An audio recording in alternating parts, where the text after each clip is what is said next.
ગુજરાતમાં આગામી 7 દિવસનું હવામાન 12 ઓગસ્ટ સુધી. ગુજરાતમાં હાલ શ્રાવણ માસ ચાલી રહ્યો છે અને હવામાન વિભાગની લેટેસ્ટ આગાહી મુજબ આગામી 7 દિવસ એટલે કે 12 ઓગસ્ટ સુધી રાજ્યમાં વરસાદનું જોર ઓછું રહેશે. વરસાદની આગાહી.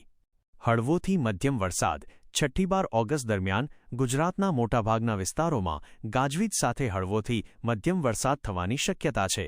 ભારે વરસાદ નહીં. આ સમયગાળા દરમિયાન રાજ્યના કોઈપણ વિસ્તારમાં ભારે વરસાદની કોઈ આગાહી નથી. તેથી અત્યારે મેઘરાજાએ વિરામ લીધો છે તેમ કહી શકાય. માછીમારો માટે ચેતવણી. માછીમારો માટે પણ કોઈ ખાસ ચેતવણી આપવામાં આવી નથી. તાપમાન. અમદાવાદનું તાપમાન આગામી દિવસોમાં 2-3 ડિગ્રી વધી શકે છે. કયા વિસ્તારોમાં વરસાદ? 6-8 ઓગસ્ટ. સૌરાષ્ટ્ર કચ્છ, સુરેન્દ્રનગર, રાજકોટ, જામનગર, પોરબંદર, જૂનાગઢ, અમરેલી, ભાવનગર, મોરબી, દ્વારકા, ગીર સોમનાથ, બોટાદ, કચ્છ અને દીવ.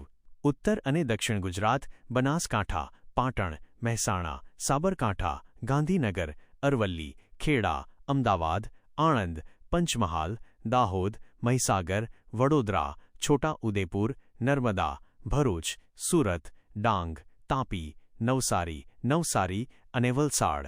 દાદરા અને નગર હવેલી, દમણ. 9-12 ઓગસ્ટ.